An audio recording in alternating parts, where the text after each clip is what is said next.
అడవిలో జంతువులు తింటాయి, హ్యాపీగా ఆడుకుంటాయి, అలర్ట్గా ఉంటాయి లేదా నిద్రపోతాయి. కానీ వాటికి అన్హ్యాపీగా ఉండటం అంటే ఏంటో తెలీదు. కానీ మనకు తెలుసు. మనకి లేనివన్నీ గుర్తు తెచ్చుకుని ఏడుస్తాం. మన ఏడుపంతా లేని దానికోసం.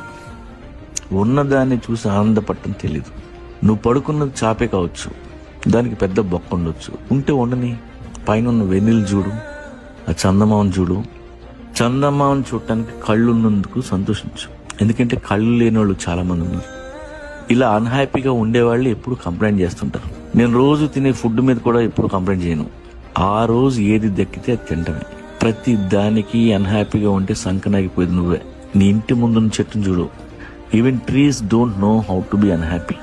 నవ్వుతూ ఉంటాయి, నీడనిస్తాయి, పండునిస్తే తప్ప గాలిచ్చి కొమ్మలు ఇరిగిన, గొడ్డలతో నరికిన దే నెవర్ ఎవర్ కంప్లైంట్.